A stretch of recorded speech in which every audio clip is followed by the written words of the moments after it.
All right, how's everybody doing today? Sorry to scream at you, John.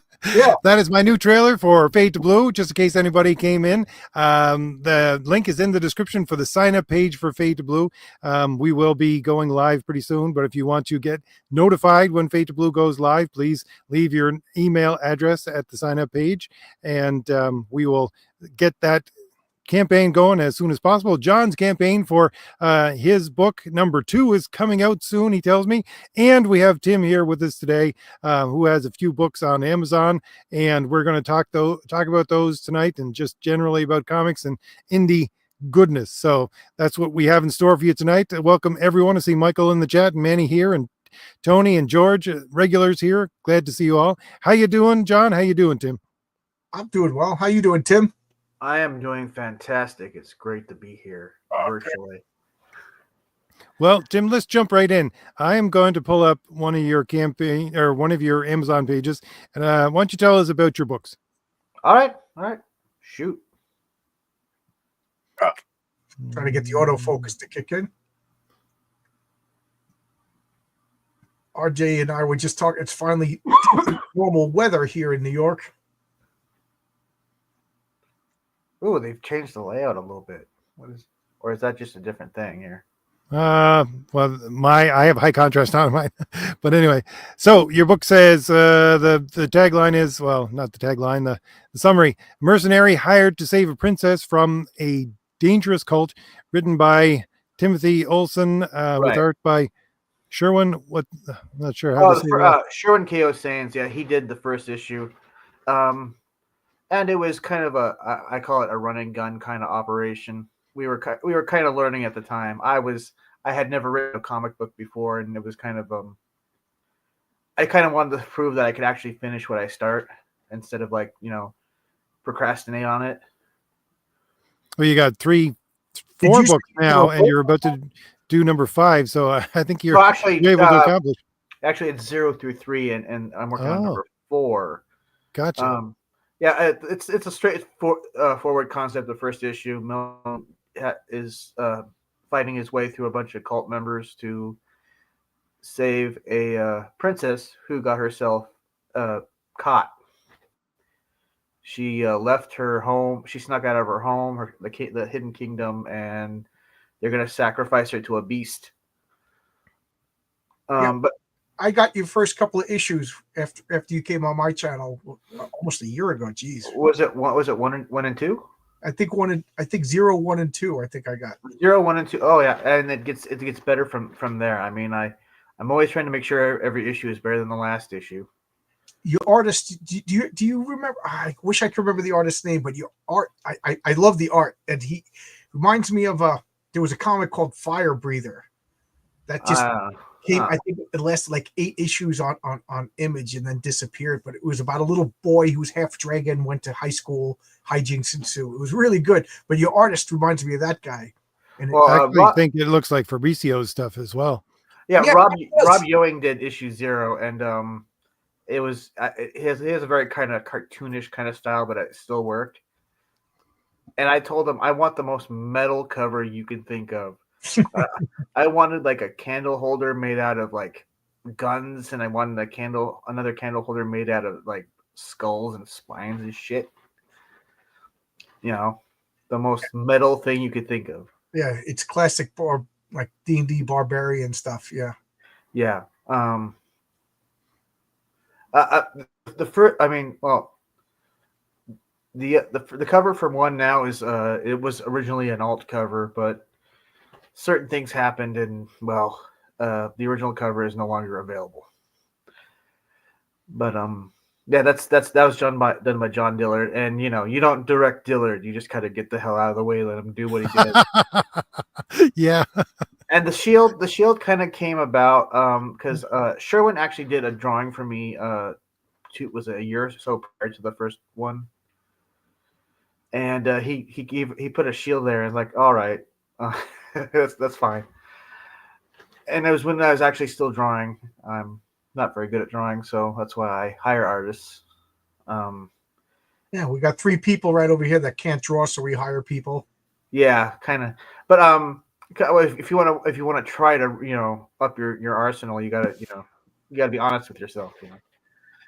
So I switched over to the writing position and as the creator, and so I kind of I type the scripts and then I do the storyboards, but I kind of allow the artist I have doing issues 3 and 4, and he finished issue 2 is Sid, and Sid's mostly done like small press stuff, but he did 2 issues of Action Comics.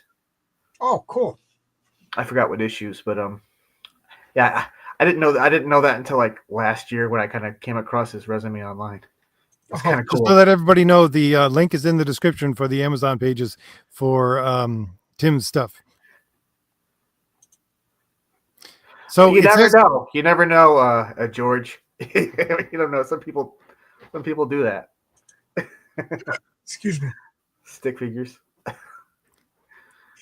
I could draw better than stick figures, but if I drew stick figures, it would probably be better than what I could draw.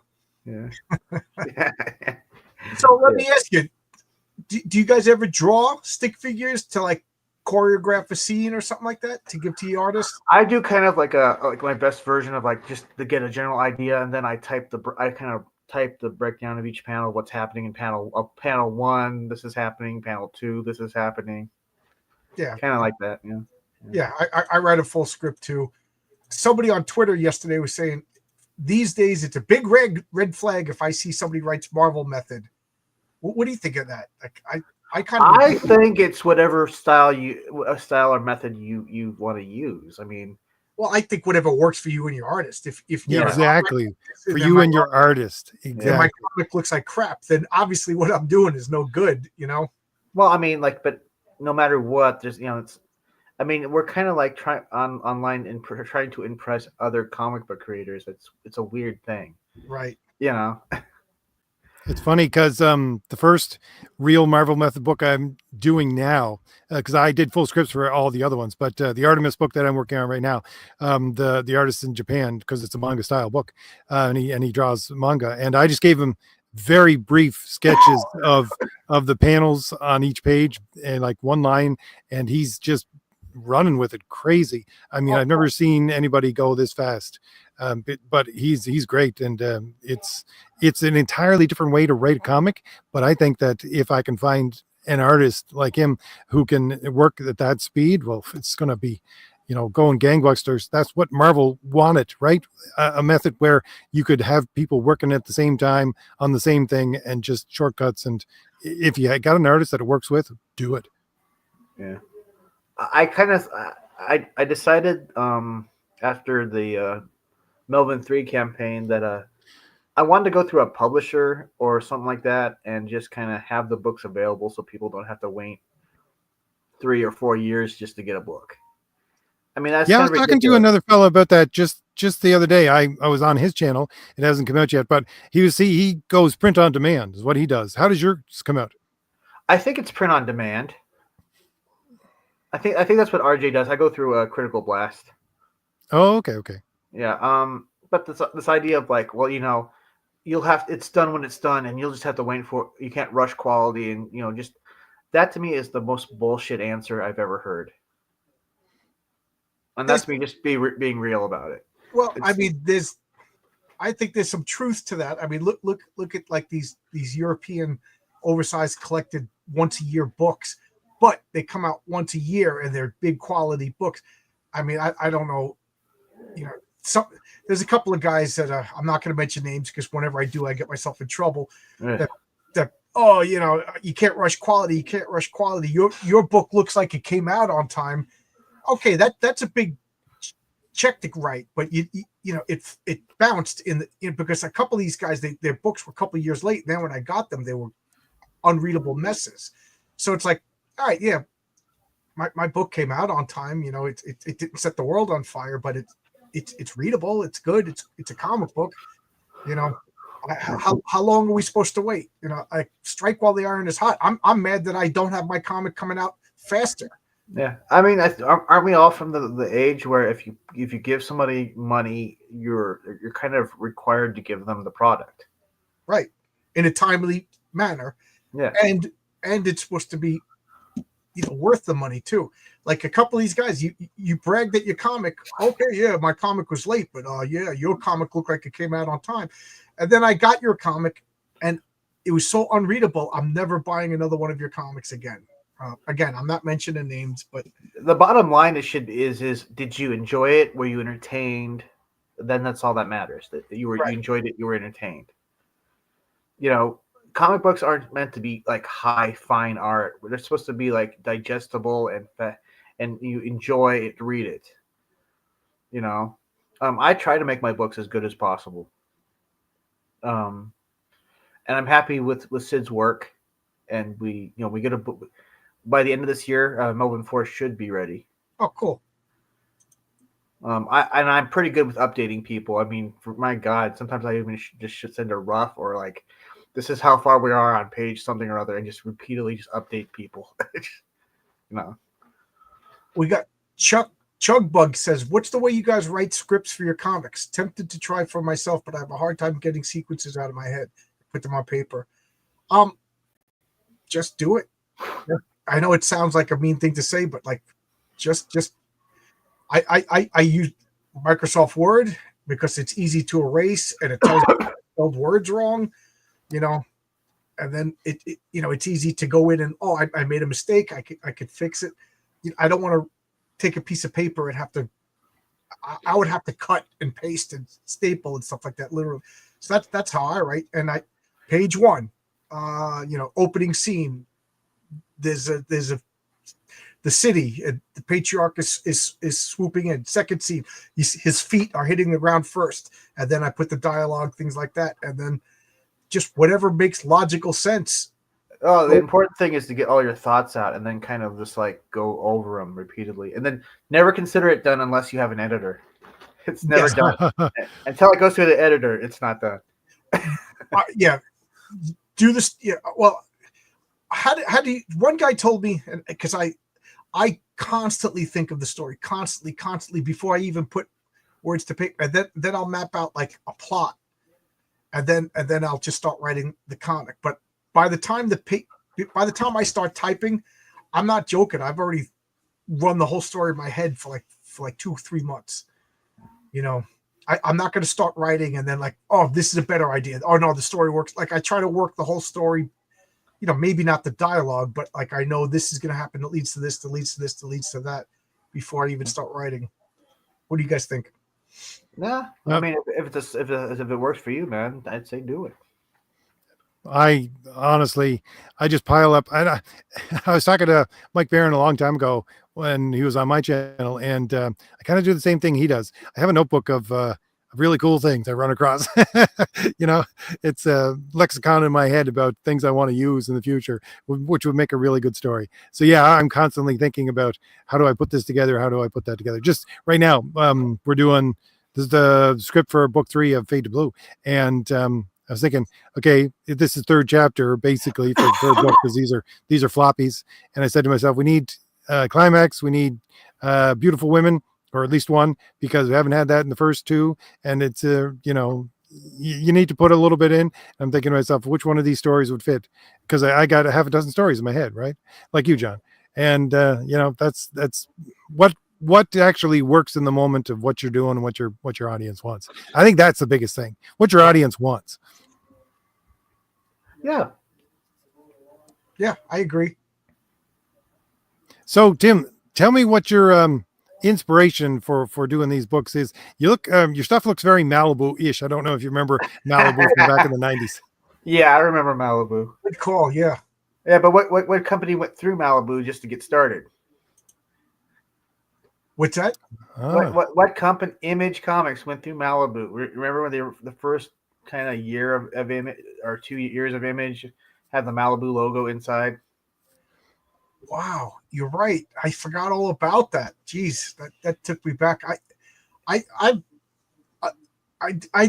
was not the biggest Image fan, so I'm not the right person to ask him this question. It hit me at the right time. I mean, like, yeah. I'd always liked comic books before, but and I guess before Image, I guess I was a Marvel guy, but yeah, as soon as I think I had Youngblood 3, Supreme 2, and then I think I had Wildcats 4. And they had Malibu The icon. Malibu inside the credit page at the very bottom. Oh wow, I didn't know that. Yep. Yes, the early image stuff was their inside pages was like basically drawing something up on paint, you know, very very crude. But Malibu, on the other hand, which was at the time a superior company, it just with what was it, coloring techniques that no one had used before. Right. That was the rumor that Marvel bought Malibu to acquire the coloring techniques. Yeah. Other people said that's not true, but I don't know. Because they wasn't to acquire the properties. All I know is for a decade, Image made them worry just a little bit. Image made what? Image made Marvel for a decade at least worry for just a little bit. Oh yeah. Oh yeah. Yeah. It caused it caused me to rage quit comics because Marvel tried to revamp Marvel with the Heroes Reborn, and I was like, with all the Image creators, I was like, no, not a chance in hell. I'm not giving up my entire collection for this. RJ, you have them all CGC at your house, right? Yeah, whatever. They're in a box. Yeah, well, Image Comics, but I think the real start was when Rob Liefeld was still with Marvel with X-Force #1. I didn't even know that they were originally all those characters were in the New Mutants series. I only knew X-Force #1. Cable had an issue with Strife, and they were fighting the Mutant Liberation Front, and that's it. That's the whole thing right there. It was, and then the first time I ever saw a character cut off a guy's hand, Shatterstar versus Reaper.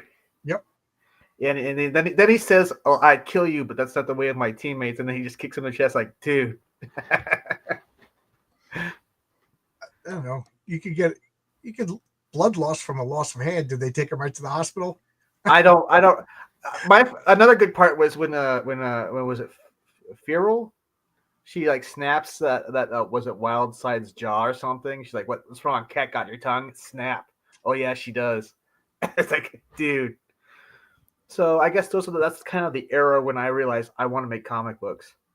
Unfortunately, everybody wanted to collect comic books, but no one wanted to make them. So I didn't really have anybody to work with. Well, I could see why your inspiration comes, or where your inspiration comes from now, because you're saying your book is what is it? Fantasy plus fiction, well, science fiction plus fantasy. That's kind of the Rob Liefeld genre. You know what I mean? Because he's got these characters which would work in a fantasy section or fiction, a science fiction or a fantasy world. Like X-Force would probably, and Feral and things like that. A lot of his characters work that way. So I can see channeling that energy.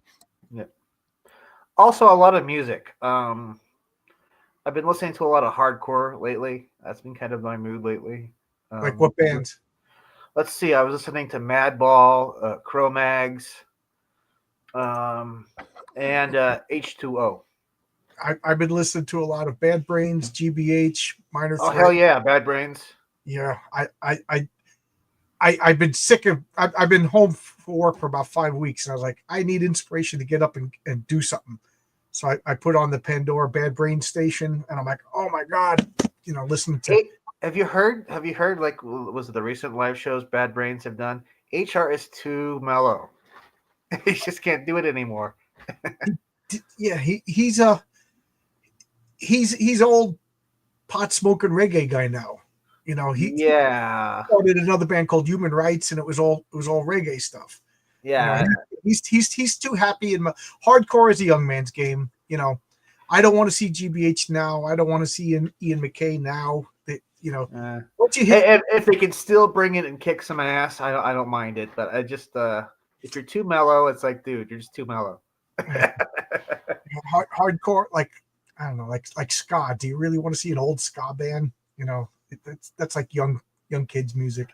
I don't know. The Misfits can still can still do pretty good. But Yeah, they kept in shape though. Yeah, well, that was like their thing. The Misfits, except for Jerry Only, what was he, like 6'7"? But all the rest of them were like 4'11". They were all getting beat up and teased. So they're like, all right, we're going to sit in the basement and lift weights and play guitars, so yeah. because they didn't want to get beat up anymore. Yeah. That's and to me that ties it into comic books. Comic books was always like a misfit social nerd activity, and now that all the cool kids are into punk and all the cool kids are into comics, it kind of takes away the allure and majesty of comics. Like every normie now is like, yeah, I'm into comics. Like they got normies editing comics over at Marvel and DC. Yeah. And it shows. Like they don't get it. Like, no, Spider-Man doesn't belong on the Avengers. Spider-Man. I never liked Spider-Man. I thought he was always a whiny little bitch. That's me. Spider-Man. Spider-Man is Jerry Only in the basement lifting weights, and then he got bit by a spider. Yeah. Where are the indie bands now, John? Where are the cool? Yeah. I don't know. I think hardcore got even tougher because now they're doing like spin kicks and shit. It's like, dude, you can knock me out with your foot. I'm trying to think what was even the last. I haven't been to a hardcore show probably since the late 90s.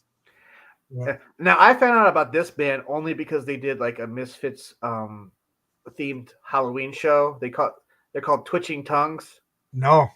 And they change their names every Halloween to the Twitch Fits. Oh, okay. They do all Misfits covers. I'm like, that's the only way I found out about them. I'm like, holy shit, these guys are tough. Yeah. I remember it. Like you didn't want to fight with the Cro-Mags or Agnostic Front back in the day. Oh, either. you still don't? Have you? I mean, like you still probably don't. Harley, what's his name? Harley Flanagan. Is he still a big guy? I don't know. I think the last time I saw he was doing something called Harley's War, which was like the guitarist from the Bad Brains, and they were all big. Henry Rollins. I remember talking to him, and I'm just like, this guy could knock me out. This guy could just not so much. Now he just looks like just some old dude. Yeah, now he looks like somebody's dad. yeah. He just does spoken word now. I think he got tired of. He was gonna do like the Black Flag reunion thing, and then he said, "Why am I just rehashing this?"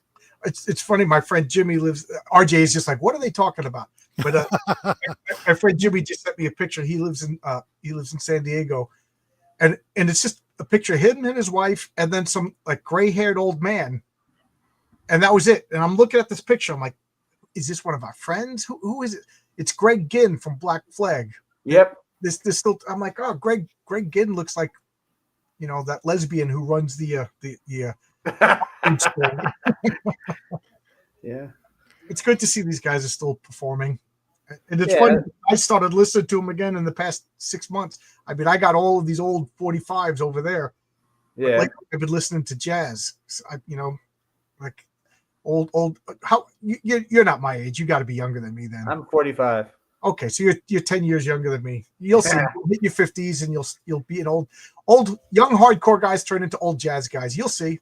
That's RJ. Yeah. I don't know. Jazz is too boring for me. That's what I thought. RJ, what do you even listen to? I've been talking to you for so long. I don't know what your music is or anything. I'm really not a big music guy, but I do electronic beeps from a metronome.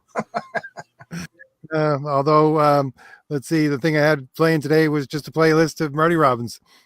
Oh, I love Marty Robbins. A little spoiler alert, one of his songs is inspiring a Western-inspired character in a future issue of Heroic Tales. I love Marty Robbins is just me as a little kid, my grandfather just cooking steaks out in a pit in the backyard. I love Marty Robbins. It was funny you were talking about how one of the guys in the band's just doing spoken word stuff. It just reminds me of John Byrne. The guys at the comic store are saying, John Byrne, one of the greatest artists of our time. And what does he do now? He just sits there and kind of does like collage stuff. He takes pictures from, I don't know, sort of like old Star Wars or Star Trek stills and just writes stories about them and things like that. Right. Old artists get weird. Right. Well, I'd like to think he doesn't need the money. I hope, I think if John Byrne is hurting for money, then why would anybody be going to the mainstream to make comics? I mean, he was a legend. But Rob Liefeld and Mark Millar were talking on Twitter, and they said that, he did that X-Men story. You know, he basically did a fan fiction X-Men story, and then sold the original art for thousands. You know, Oh yeah. yeah. So that's a pretty good model, huh? You know, draw your own Justice League story. You know, retired. Well, I mean, you do what you want. I mean, that's the whole point of being an indie comic book creator. It beats the early 2000s where he was just arguing with people on the internet. You know, like, it's good to see he got over that. You know, said anything about X-Men and John Burns arguing with you, I'm like, oh man, what's going on? Yeah. So how do you feel? How do you guys feel about these ex-pros kind of punching down on smaller creators? Oh, it's terrible. It is. It's absolutely 100% terrible. You know, it's all I can think of is like, just ignore it if it's bad, and if it's egregious and you can't ignore it, like, take it as a learning lesson. Like, okay, this guy's art, this is why it's not good, and you know what I mean. Turn it into something positive, but that's not what's happening. It's I don't know what's happening, and I do think that all the negativity in our sphere is just driving people away. Yeah. Like, it's like, oh, I used to watch this guy, and this guy, all he does is, you know, make fun of this guy, and that doesn't make you seek out somebody else, because odds are you stumbled upon that guy, you're not going to stumble upon the next guy. You're just going to leave. Oh, and these people think that these people that are punching down, that they think they're so much better than everybody else. I don't know. I mean, it's like better than me. Yeah. So it's like, okay, you had a leg up over the rest of us because you worked for Marvel and Image, and now you're here. So obviously they didn't want to hire you back for a reason. Yeah. Well, oh, good job. We're in the same spot now. I don't know. Yeah. I don't know. So yeah, it's got to be the audience is going to determine whether or not you have any status here. I think that's really going to be. I was just thinking about my Saturday video because I do serious stuff on Saturdays, and I was thinking about the fact that, you know, we're actually trying to extract ourselves. I think that's what's going on right now. Trying to extract ourselves from the boomer mentality, and all these older pros, the older pros, anyways, they have this boomer mentality. I mean, they're great, and they know how to write comics, they know how to draw comics, but if they can't give something that is going to appeal to an audience, then it doesn't matter what kind of talent they got. Yeah, I mean, like, for instance, I mean, like, some of these guys, I'm like, okay, I don't know who you are. I just know you from here. It's like, okay, where am I supposed to know you from? I know. And okay, you work for Marvel. That's a company that's a very assembly line kind of comic book thing, right? So you didn't make the entire book yourself. You know, which is also funny because, you know, I met you or went in through Twitter to talk to you, Tim, but on Twitter, I'm actually blowing up right now, some of my stuff, just because I'm concentrated on older, like, I'm not talking John Byrne or George Perez stuff. I'm talking, you know, some older comic greats and Wally Wood and Frazetta and things like that. And people are just eating it up because, you know, it's stuff that has character, and it's well, unfortunately, a lot of these guys are never going to come back. You're never going to hear anything from them if they're still alive. And, you know, people are going back to, I think, talent without the drama. So, you know, if they have to go back to people that aren't alive, well, that's what they're going to have to do. I mean, and people, like Eric July gives the customers what they want. He has a certain audience, and he gives them their books. Eric July is like your boy Zach used to say, he's a hot dog vendor. He's selling the hot dogs, and there's nothing wrong with that. His fans want hot dogs. He gives them a hot dog. I would like to be a hot dog vendor. You know what I mean? But I'd like to think that I'm making good quality hot dogs, and there's nothing wrong with that. Yeah. You know, you saw MegaCon, right? He had a line that went around. Right. You know, I'm not a big fan of his comics. He's been on my channel. He's a decent guy. He's a nice guy. I'm never going to say anything bad about anybody who came on my channel. But I got nothing against him, and I'm rooting for him. Like, why does anybody root for a comic to be bad? You know, Tim, I got your comic. I want your next comic to be great. RJ, I got your comics. I want your next comics to be great. There's a guy who just out of the blue attacked me yesterday, and I want his comic to be great because bad comics make us all look bad, especially crowdfunded when it's a small circle. So I don't understand rooting for somebody to fail. It's childish. Well, I've heard the synopsis about the first ISOM, and there's glaring plot holes, but I didn't particularly like it. But you know what? I'm sure that you can rip apart my comic too. You know? Yeah.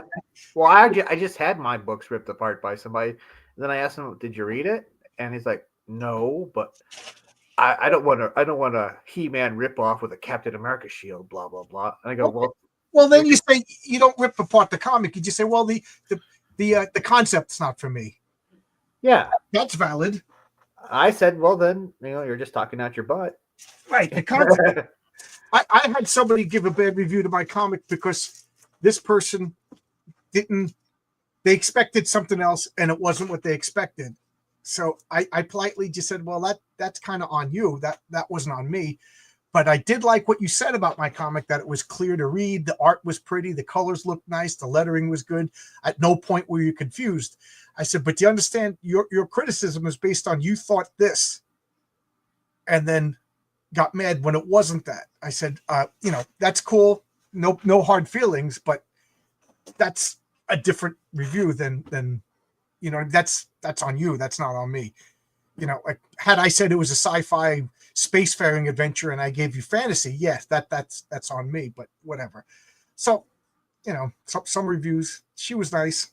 We got along after. It wasn't really a review. It was more like, oh, you're critiquing a creator I like, so I'm gonna dump on your books, even though that happened too. That happened. Yeah. That happened too. But if this person you said who attacked your comic, I liked your comic. I liked your art. It's a fun comic. There's nothing wrong with it. I think your comic's good. I'm going to get the next issue. But if I was to say, you know what, I don't like this kind of sci-fi fantasy barbarian genre. I'm more into streamlined super. I don't think you can get mad at that. I'd be like, all right, to attack your book because how dare you make up a concept that I don't like? That's not right. RJ, how dare you make a noir story with supernatural stuff? How dare you? That's a stupid criticism, But whatever. Oh well, since we're on the topic, and we want to talk a little bit about your book, Tim, the barbarian element to it. You got any Conan inspiration thrown in there as well? I actually had been watching John Carter of Mars when I very good. And I love that movie. Yeah. And I had created Melvin back in middle school, and that character was very different back in middle school, early 90s. And so I literally dug up a character because your boy Zach was, making books and reimagined him. Okay. So the name kind of throws people off though, but it's like, I'm not gonna rename the character. It's different. You know what, Melvin? When you were on my channel and you told me about it, and I thought of I was like, this kind of reminds me of like a role-playing character, Yeah. So that's kind of and I did get a John Carter feel when I read the comic. Yeah. Well, I mean, the name came from the first issue of Mad Magazine because Mad had put out a card series, and really all it was all the covers, and they put them on cards. Okay. And that was a name that was mentioned in the first cover, and it's like the first issue of Mad Magazine was when they were still a comic book. They declared themselves a magazine, so they didn't have to use the Comic Code Authority. Yeah. Yes, that's right. You know what? As you were talking, I'm like, no, I think but you're absolutely right. When it was a comic book, Mad Magazine had a character named Melvin. You're absolutely right. And then later on, it became Alfred E. Newman. Wow, you triggered a memory I probably haven't thought of in 20, 30 years. See, I didn't even know that.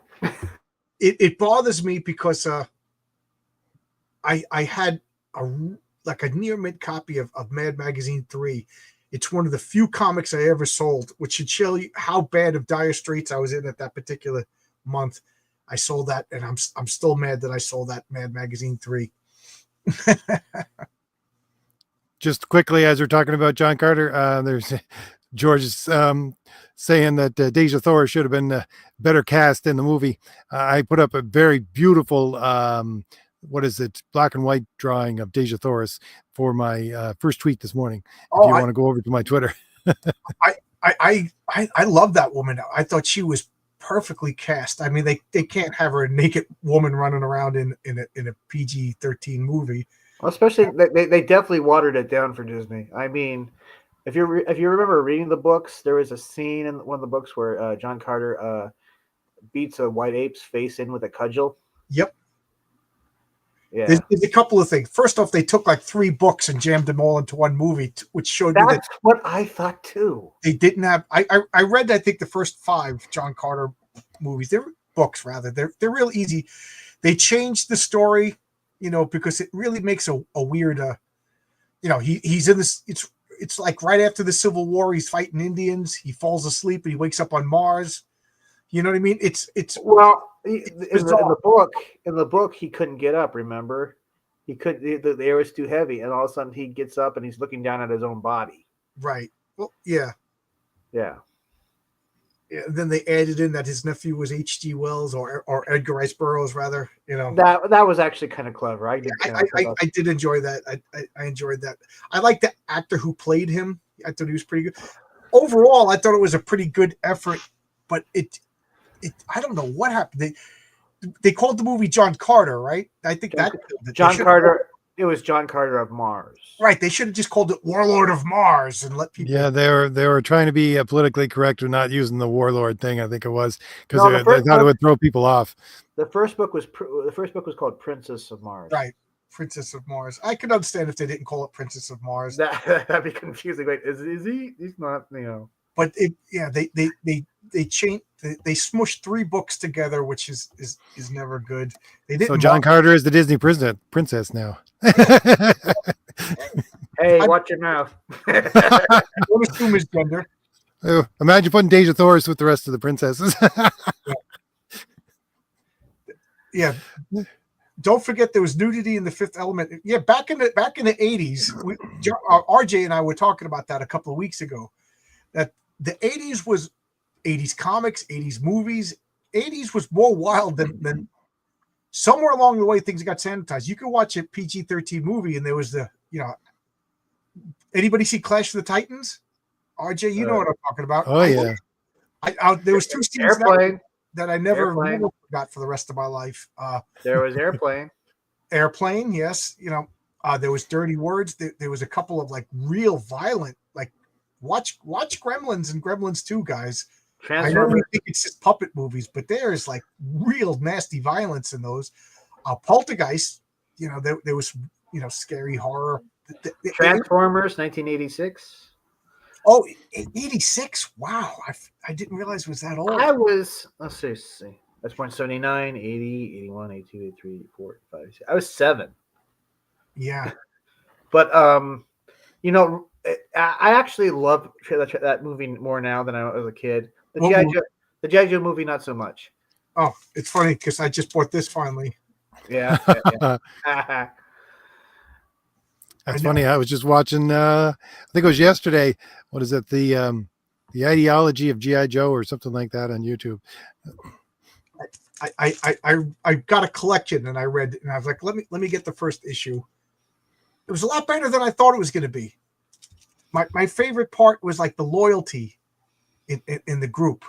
Like they didn't want to split up. They didn't want to leave somebody who they thought was going to die. Of course, they didn't die. And then in this particular issue, one of the Joes says, well, how about we just bomb the island and that'll kill the scientists rather than risk our lives? And the guy goes, oh, yeah, that would be the easiest thing to do. You join G.I. Joe to do the easy thing? And shamed him. He's like, yeah, you're right. G.I. Joe, we rescue people. That's what we do. You want to do the easy thing? Don't join G.I. Joe. I don't know. I got a kick out of it. Was that in the ideology of G.I. Joe?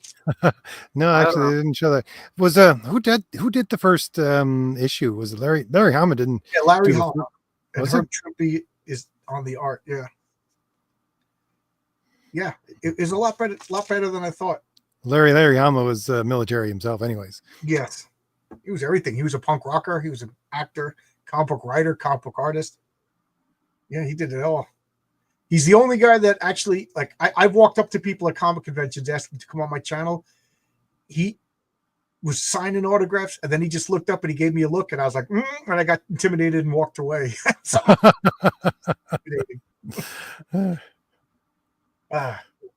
George, what do you think? The original Clash, not that remake? Clash of the Titans.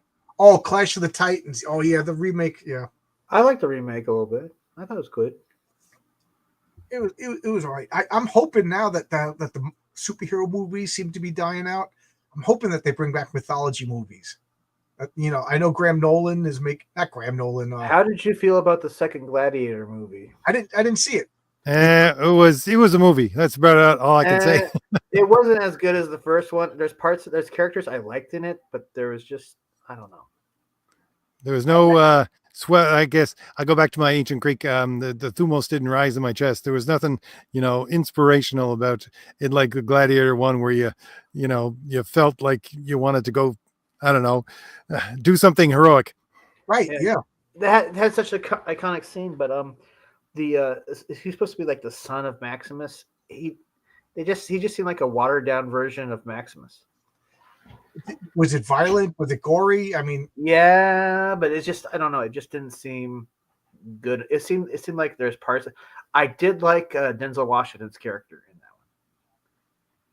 He was a good villain. He was not he was not ruthless like Comicus, but he was cunning. He was. I mean, he literally, yeah. But Commodus, the emperor in the first movie, is the only bad guy that the real life character was worse. Yeah. they toned down how villainous that guy was to make him, I guess, likable in a movie, because he was a piece of junk in that movie. But the real life Commodus, they used to say to the commode with Commodus because he was that bad. Yeah. Well, I mean, like, they obviously made up the two emperors, the twin emperors there, but there really were two brothers that were like, but they divided the empire down the middle, east and west, and each side had their own army, so there was a civil war. You know. See, RJ, how accurate was the history in Gladiator 2?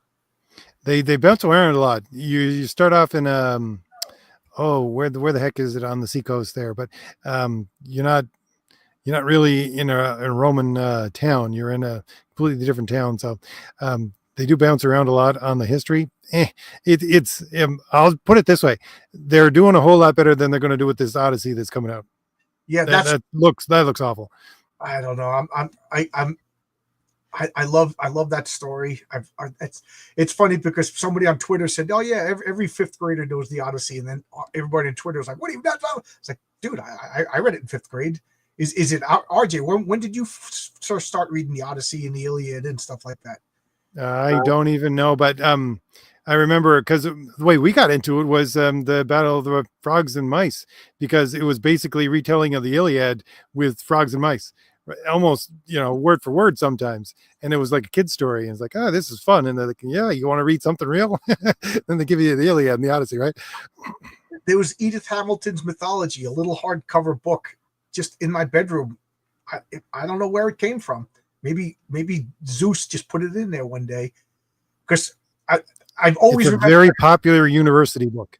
Yeah, but my brothers didn't go to university. My brothers, are construction workers like me. I was the first one to go. Well, my older brother went to school, but he never graduated college. Rather, I was the first one to go and graduate college. So where did this book come from? And I always tried to read, but I never gave up. And I finally, read and reread, and I love that book. So I was always reading the Iliad and everything. I haven't read the Iliad yet, but I did read.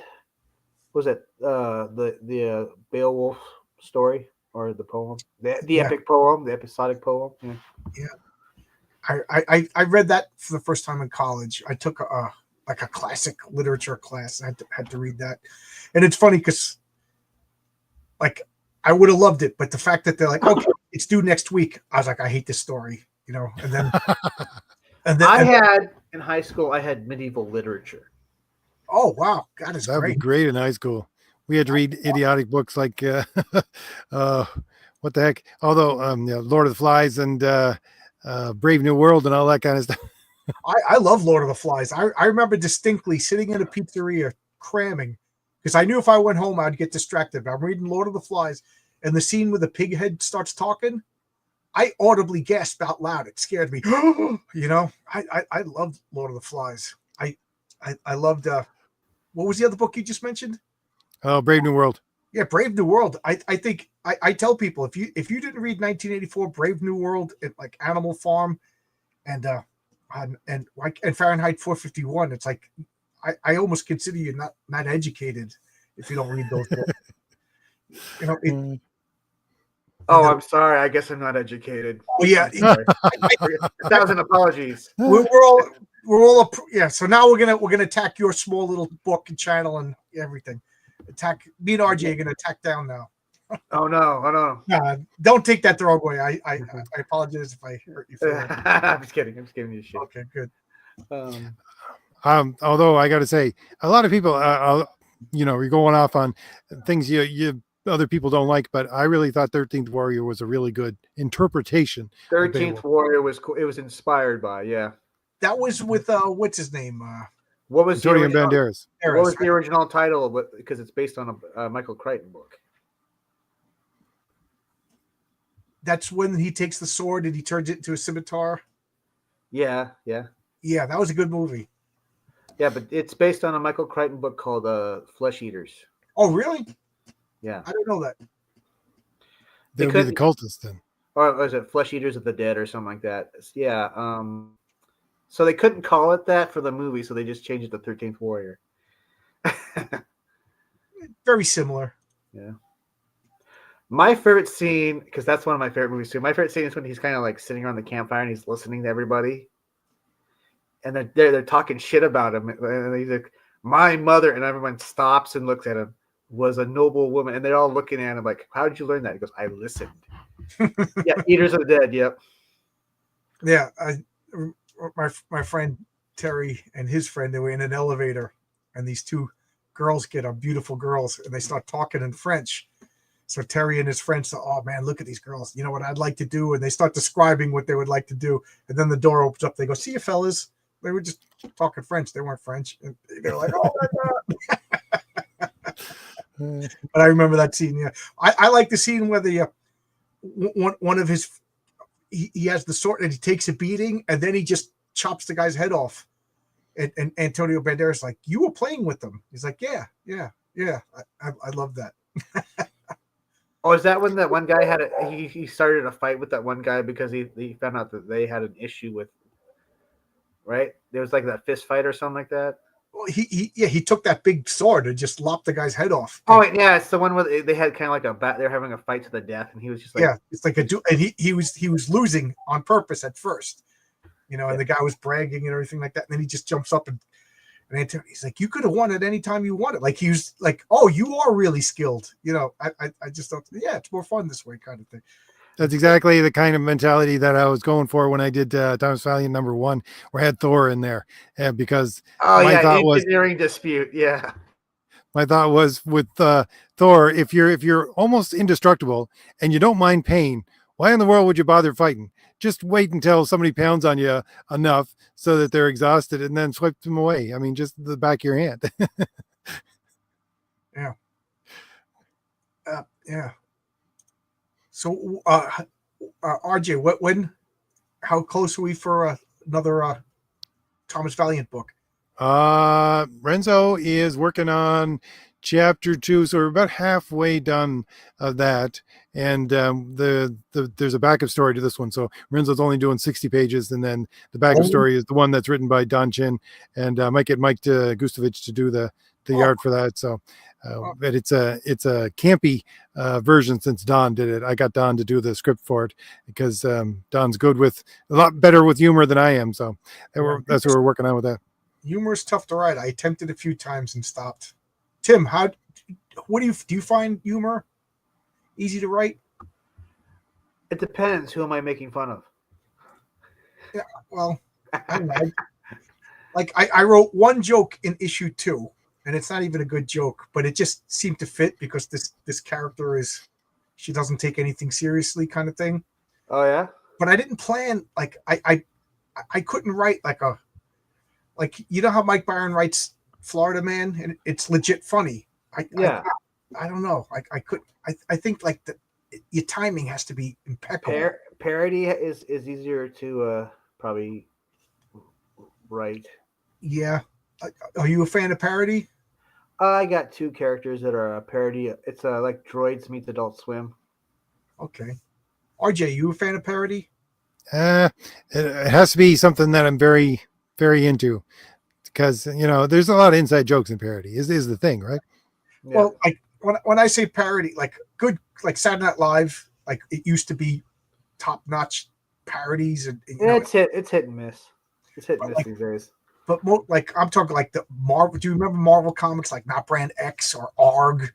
It was just no, like, I always try to buy those things just because they have some beautiful covers on them. It's like, ugh, why did I buy this? Usually Maurice Stevenson did the artwork for them, and then you open it up and you're like, oh god. But it's just like, instead of the Incredible Hulk, it's the Incredible Bulk. It's like, oh, that's not funny. It's funny because we changed the letter, I don't know. It's funny in its own way. I mean, it's funny. Like the artwork's always like super silly. Yeah. Like what the. Oh, what the was good. Mad Magazine was the best, But Mad, they hired the top talent. They could afford the top talent. That's another thing I'm so mad at. Mad Magazine was always in this house. Every month we picked up Mad, but it was like the families. I couldn't lay claim to that, and they all disappeared. But like, man, I used to get a kick out of doing that little the back cover where you fold it. I wonder, like, are there any Mad magazines in pristine condition? Because everybody folded those. Like, if I got Mad Magazine right now, I would fold the back cover. Do you know what I'm talking about? I remember because there was a hidden picture. Yeah. I was so amused by those as a kid. Funny enough, John. Go ahead. I had one once that was just all Spy versus Spy. Spy versus Spy was great. Yeah. I heard they were making a Spy versus Spy movie, and why? Why not? Why not? That would be awesome. What would the plot be? Them just killing each other for like 3 hours? It's the plot of a Sonic the Hedgehog movie, but they made one and people love it. They could, you get some clever writers. Just it's like a Mr. Bean movie. You know what I mean? Just two idiots like dropping weights on each other. I'd watch that for that. Maybe they become immortal so they can't die. So it's just right. They have to be like cartoon characters. They get hit by a car, and next thing you know, they're in a crater, and they pop up and give it one of these. You know what I mean? I'd watch that. If they made them human with big, long, pointy faces, I think I'd be scared. Right? Nightmare fuel. Yeah, that would be terrifying. So I tend to derail all the topics of every channel that I'm on. So tell us about Melvin. Melvin? Well, as you know, the first issue is him saving the princess. Issue 2 is more about them trying to get back to her home. Their ship malfunctions, so they have to save this nearby town from the cult that's kind of like taken over and destroyed their town. I was watching news reports about the riots that year. So I kind of incorporated that into the story, but to get the parts they need, they had to save the town from the cult, and there was like I wanted the villain in that story to be kind of like like Spawn had overkill. So I wanted this guy that was wearing like a kind of a exosuit or something like that, with a big hook hand, and I wanted my own version of overkill. Yeah. It's funny. I really like this image because every time I see this, I get tricked into thinking that he has wings. Honestly, you're not the only one that's made that comment. Yeah, but it makes him look like, I don't know, more mighty, more powerful. Yeah. It's a good image. Yeah.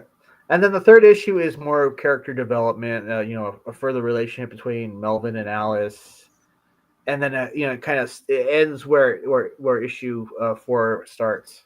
Okay. So it was my attempt at making a kind of more character development. So and they're all available on Amazon. They're all available on Amazon. Cool. Because why wait 3 or 4 or 5 years? Yeah. And that's great because you don't even have to deal with it, right? Somebody ships them out. Yep. That's all handled for me. So Yeah, that's great. I wonder about that. When I get more titles under my belt, I think people should also consider doing more conventions. I mean, you can't do it all online. The whole world is not always online. Yes. I couldn't do a convention until I had a comic book in my head. Now now that I have a comic, but maybe when I have 2 comics, I'll do a convention. RJ, you gonna go meet your public? I can barely get out of the woods, John. Yeah, RJ's got landmines on his property. I have trained wolves in the back. The mailman is just he just has to like walk by the woods and he throws a box into the trees. and the next day he's like, it's always gone. He tells the other mailman, I never see him, but the mail is always gone. Some say he grew a beard and still lives there, but that's a damn lie. Yeah, who knows? It's like the what's that movie? M. Night Shyamalan Ding Dong with the Village. Oh yeah. Which was the biggest disappointing ever? Oh, they're in modern day. That's the twist. You suck. No, the worst Shyamalan Ding Dong movie was The Lady in the Water. Really? Did you see that? I saw that. I thought that was better than Village. Oh my god! Why did the guy only exercise on one side of his body? I have no idea, but it was weird enough that I thought, oh, this is entertaining. I'm like a scientist, he says. I don't know. It was almost like they were making it up as they went along. But it wasn't like I really wish the Village was not set in modern times. I don't know. I see. I liked the first time I saw Signs. I really liked it, and then it doesn't hold up on the second viewing. There's too many plot holes. Look, when Scary Movie 3 can make fun of it and say, wait, they can master space travel, but they can't open doors. Right. They you remember they could jump over his house, but they can't kick open that little wooden door that he blocks the basement with. Things like that. Yeah. They're repulsed by water, so they invade a planet where there's literally water in the atmosphere. Yeah. Yeah, a lot of plot holes. These are called movies, RJ. If you move out of the woods and you go to these places, there's a little thing called a television set. I don't want to watch those movies. Doesn't he have one where the trees kill everybody? Oh, what is that? That's the happening, right? Oh, yeah, that's happening. If somebody films you, they're not stealing your soul. Don't worry, you'll be fine. Yeah, you still have your soul, RJ. And also, RJ, if you kill them, skin them, and eat them, you don't get their power. So leave the people. It's Wendigo. There you go, Wendigo. I need to stop doing that. Most people don't like fire. Maybe the aliens had an automated door. The Happening. I don't know. Yeah, I didn't see The Happening. I think that was like the first whatever movie of his that I my favorite is still. Why can't I think of the name of the movie now? Sixth Sense. The Sixth Sense. Yes, Sixth Sense is I think objectively his best movie. Yeah, it's like he's like a one-hit wonder that kept making albums, even though that's his only hit. And so, like, what's his name? The guy who plays Don McLean. He does Bye Bye Miss American Pie. Just play American Pie. I don't care about your other records. Just play American Pie again. Can you imagine going to one of his who did Margaritaville? Yeah, Jimmy Buffett. Yeah, he made a whole career on that. Yeah, you go to a Jimmy Buffett song, it's like play Margaritaville again. Well, I think he's dead. Yeah, he died a billionaire. Yeah, he his other song was what, Cheeseburger in Paradise. So he had like a string of restaurants, what do they call parrot heads? You know, you grow up, you listen to rock and roll, classic rock or whatever, and then like my older brother, you turn to a certain age, you start wearing Hawaiian shirts, you go to the bars, you know, I guess either you're divorced or you're on your second marriage, and you go and hit on other 50-year-old women, and you know, drinking Margaritavilles, listening to Jimmy Buff. Like it became like retirement age college fun, you know, instead of going to a spring break, you go to these bars, and they're all over the country. So I guess his song should be now "Rotting Away Again in Margaritaville." Rotting away again. Yeah. Cheeseburger in the afterlife. Looking for my left arm. Yeah, looking for yeah. I don't know what do they spray on dead bodies so they don't smell? Formaldehyde? Yeah, looking for my. I don't know. Not formaldehyde. It's something else. I don't know. I talk too much. Mm-hmm. My wife's nodding. Yes, you do. Well, on that note, we've passed our hour, and wow. Tim, I usually like to leave it at an hour, just leave them wanting more. But if you want to tell us a little bit more, or give us a good summary of your book and where we can find it and where they can find you, so they can follow you if anybody doesn't know and they came in late. Okay, well, Melvin is a mercenary hired to save a princess from a dangerous cult, and you can find them on Amazon. I'm on the Twitters and on the Facebook, and I think I have an Instagram. So try to find me. Cool. I ain't going nowhere. And besides that, the link is in the description for the Amazon page, where at the very least you can get issue number 3, I think, but you can also link to the other issues off of that as well. Link is in there for John's book for Heroic Tales. Link is in there for my 2 campaigns, actually 3, well, 2 open campaigns right now, and the sign up page for Fade to Blue, which will be coming out soon, so look for that if anybody is looking for new 4th age stuff. And on that note, I want to thank everybody for showing up tonight, and thank you, Tim and John, for being here and talking comics with us. No problem. Always fun. All right, well, I'll see you all later then. Bye-bye. Peace.